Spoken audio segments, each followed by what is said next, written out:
Welcome to a very quick live from PENSARE Basketball. The Toronto Raptors have slipped to sixth. I remind you, prior to that game against the New York Knicks, the Raptors were on the precipice of grabbing second in the Eastern Conference, and now we find ourselves sixth. If you're wondering how I've come to the conclusion that the Raptors are sixth and not fifth, when it comes to standings and when it comes to reverse standings, it's always the losses that count. And the Toronto Raptors have more losses, one more loss, and hopefully they can, briefly climb back to fifth after beating the Chicago Bulls tonight. But this is not a great place to be sort of stumbling into the deadline. Definitely, if you're looking at the Toronto Raptors right now, this is a team that has given up three mega double digit leads and just collapsed in the fourth quarter time and time and time again against the Knicks, against the Magic, and last night giving up an 18-point lead against the Minnesota Timberwolves, in which they completely self-destructed down the stretch. It was self-imposed. Everyone wants to talk about the Jamal Shed turnover, the back-to-back RJ turnover. There was a Scotty turnover. There was a lot of bad defense. There were a lot of turnovers, just a lot of negative body language. And you wonder if maybe the trade deadline has been a bigger distraction than we were realizing, because there are a lot of, there's a human component to this for sure. I mean, the Toronto Raptors certainly have a lot of players who have uncertain futures with this team. Ochai Agbaji, potentially Grady Dick, potentially Manuel Quickly, potentially Jakob Pertl, definitely RJ Barrett. These are all players who've heard their names dragged through, ESPN, the rumor mill. They've got their family, probably hitting them up. Can you just imagine what it's like to be an NBA player? But can you also imagine what it's like to be the mother or the brother or the sister of an NBA player? Can you imagine what it's like to be the girlfriend of an NBA player? Like, just imagine it, right? If your loved one was like, you see this report come up and it's like going to Golden State or Golden State's interested, you might be like, damn, I don't know if I want to go to Golden State. Or maybe it says you're going to Charlotte, be like, I don't know if I want to go to Charlotte. We got to move up, and these guys, some of these guys, they got families. Some of these guys, they're playing at home, and that's where you really do feel for RJ Barrett. So, the Raptors, hopefully after 3 p.m., can get back to focusing on what matters. And what matters is this season and getting healthy. Obviously, the Raptors have made some small moves. Are they done yet? Is this time to panic, given the fact that the rest of the East is getting stronger around you? There are some moves that have been made. I was going to say I was really hoping that the Raptors would add Ayo Dosunmu. Unfortunately, Ayo Dosunmu just got traded. We will be having a 1:50 p.m. live to cover the trade deadline right until 3 p.m. And then we'll go right till about 4 o'clock and we'll talk about all the trades that have happened. But a few minor trades have happened this morning already. So let's start with, something that we sort of briefly touched on last night, which is the New York Knicks trading Gershon Yabusele to the Chicago Bulls for Dalen Terry. And moving past that, it's really the Bulls that are doing a lot of stuff, man. The Bulls have been wheeling and dealing. Arturis has been crazy.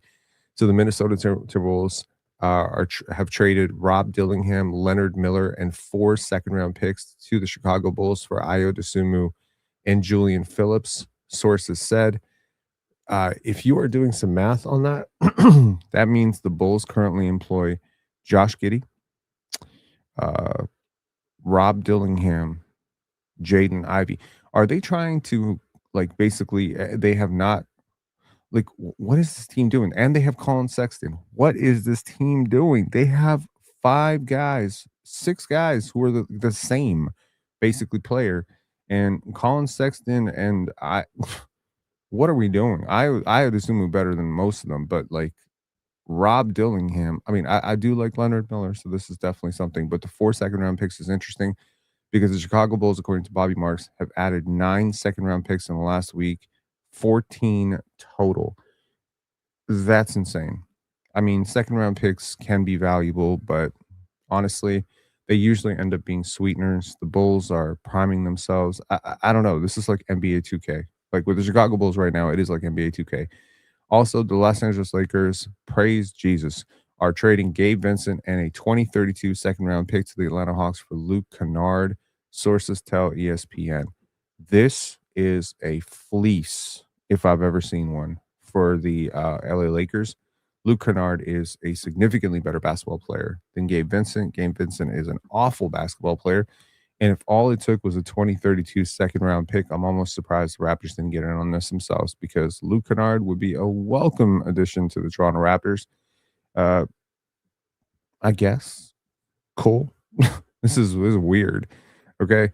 So the Lakers find a sharpshooter on the wings for Luka Doncic, Austin Reeves, and LeBron James, according to Shams Charania, while the Hawks land a veteran guard and create an $11 million trade exception and pick up an asset. How much does Luke Kennard make? Is that that's very interesting. So, nevertheless, I mean, the Hawks have been active, the Bulls have been active, the Raptors have been relatively active, making small moves. But should the Raptors be done, or should the Raptors perhaps, gauging the Eastern Conference right now?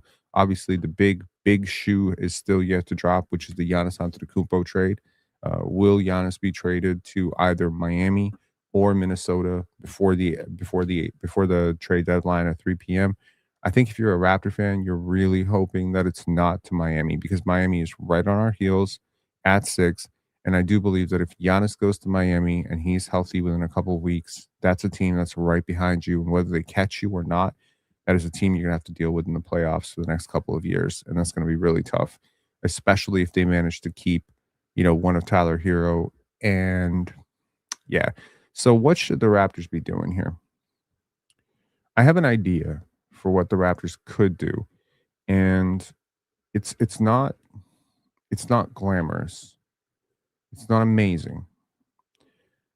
But maybe the Toronto Raptors should explore Andrew Wiggins for RJ Barrett. I want to share something with you guys. Hold on one second. Let me show you the advanced box score for yesterday.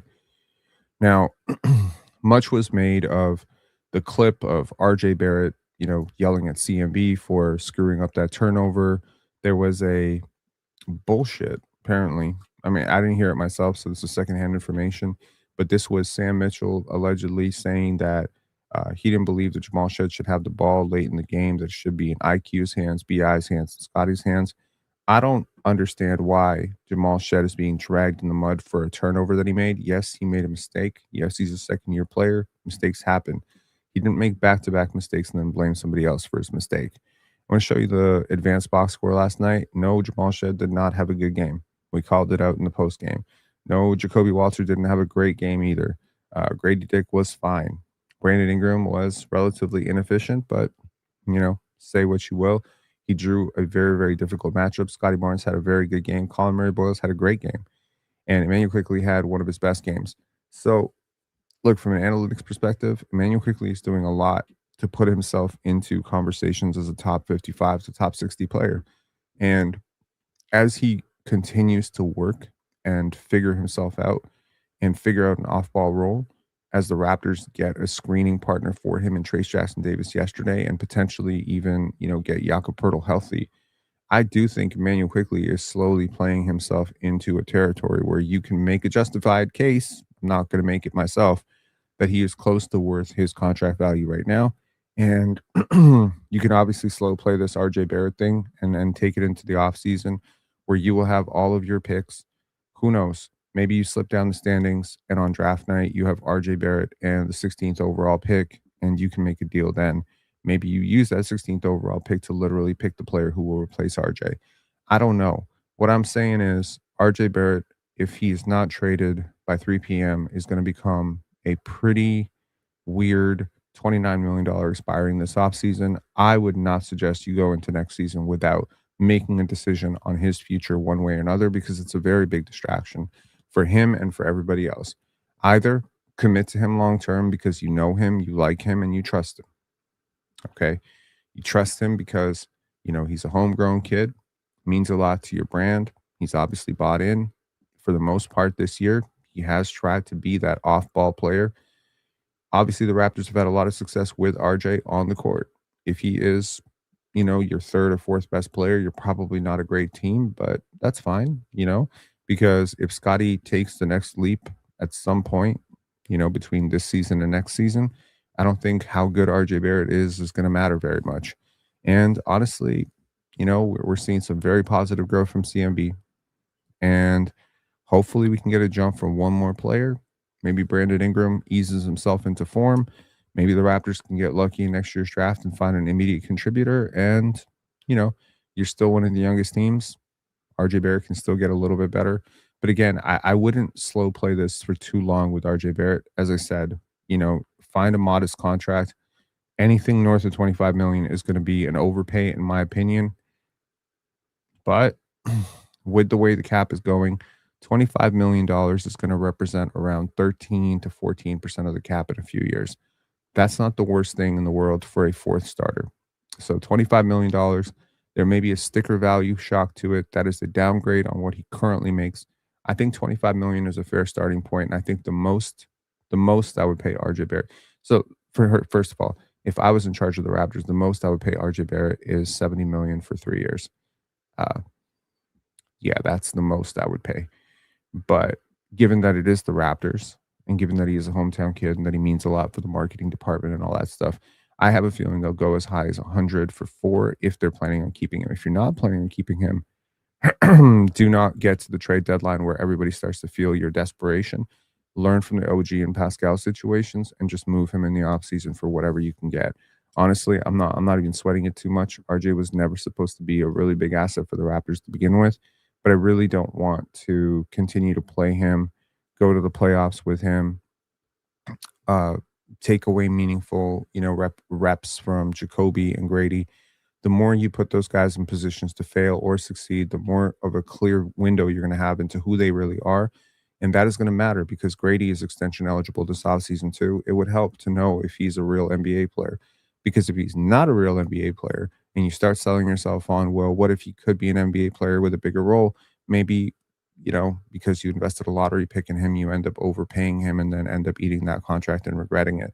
So, um, Traintainment said, "Do you think Bobby's going to make a move today?" Uh, I don't know if it'll be today, but the Raptors will make a move at some point in the next week. So again, where the Raptors sit right now is about $1 million. They have $1 million to play with, which means theoretically they can take about $29 million, 28 and a bit, back in an RJ trade. They're not going to be able to, again, once you add Trace Jackson Davis yesterday, again, figuring forward, Trace probably figures to be a backup big for the rest of his career, but a pretty good one, right? I broke down everything about Trace Jackson Davis in last night's live around 3 a.m. We did a live and gave you the kind of pros and cons. I should add some more cons to that. Honestly, I was watching a little bit more film this morning. He doesn't have the greatest hands, man. Sometimes he struggles to catch passes. And I was looking at the data baller lineup data with Trace Jackson Davis. For the last 4 years, the Warriors have been better with him on the bench. So basically, his on-court net rating hasn't been great. But I'll tell you, he is still a much better player than Nick Richards. He's still a much better player than Jackson Hayes. I would argue he's a better player or less disruptive player than DeAndre Ayton.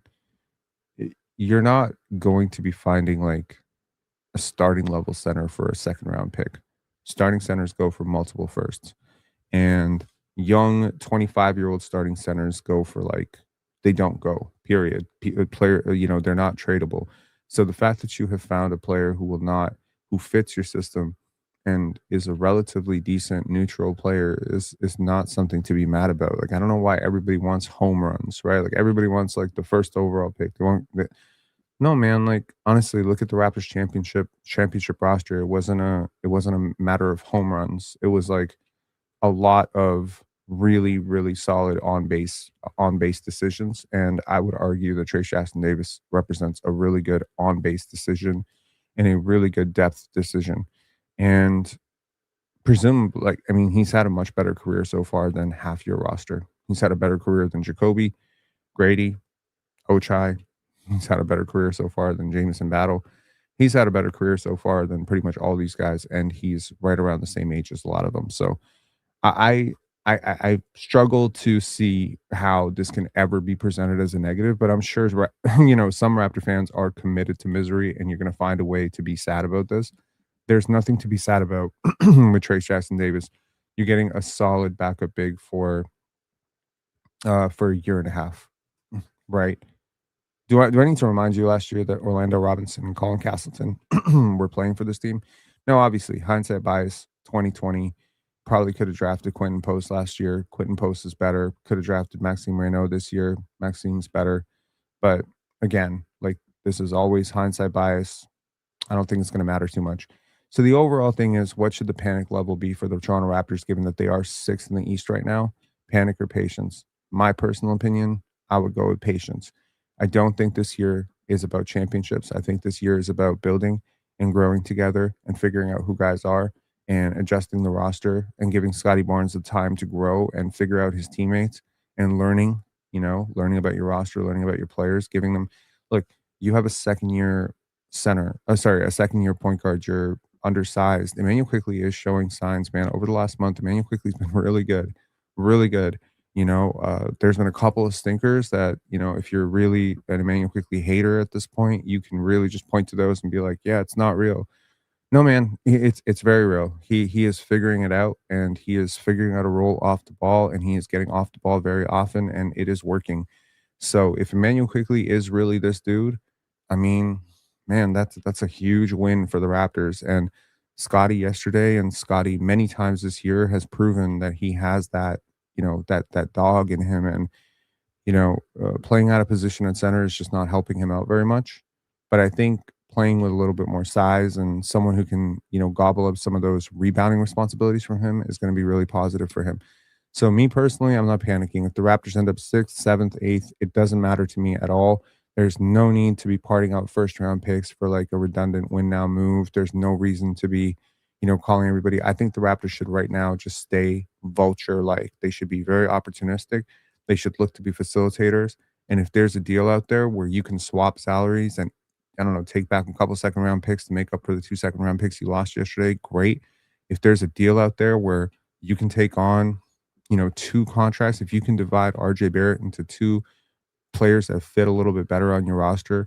So the move that I was thinking prior to this move that just happened with the Bulls was something like Io Jalen Smith and a second round pick, and the Bulls get RJ Barrett as a as something to sell to their fan base that's not a point guard. I would have done it. Someone messaged me today and asked if I would, do something along the lines of like Patrick Williams and Jalen Smith for Jakob Poeltl. I would certainly explore it. And I mean, look, as much as I'm not panicked about getting off Yak's contract, I do have this feeling that he will be back and he will be okay. I don't agree with Lane, yesterday's caller, that it's just like it's going to be terrible forever, and the Raptors are screwed, and he's just going to get worse and worse and worse. I don't think there's any doomsday necessity here. There's no need to catastrophize this, right? Like Yak will be fine. Doesn't have nerve damage. This isn't like there's nothing to suggest here that he is declining at any more rapid a pace than he was last year. Okay. Um, I don't know. Like we really don't know. Okay. Like you're just gonna have to trust that the guy who's had a pretty solid track record for being a really good professional is gonna come back and be very professional with this team. So anyways, yes. But that being said, it's a pretty bad contract no matter how you slice it with Jakob Poeltl. And if you can move off of Jakob Poeltl and get shorter term salary and clear your books a little bit, I think it'll help you be a little bit more flexible this offseason. Um, TJ D for Lakers second is solid, says Justin Stewart. Draft Cameron Carr. I agree with this take. I really like Cameron Carr's shot release, and I can't wait to get into draft coverage this year. And, for the love of God, the only thing that's going to make me mad today is if the Raptors make some sort of disastrous win now move and then trade their 2026 first. I've said it before. I don't want to trade the 2026 first. You are still in an accumulation building phase. And once again, we're seeing what's happening with the NBA right now. Stars are getting dumped for nothing. RJ Barrett will be a $29 million expiring that can be packaged with something, be it Grady, be it Trace Jackson Davis, whatever. You will have the requisite pieces and the flexibility to go and chase an all-star level player this offseason. I promise you that.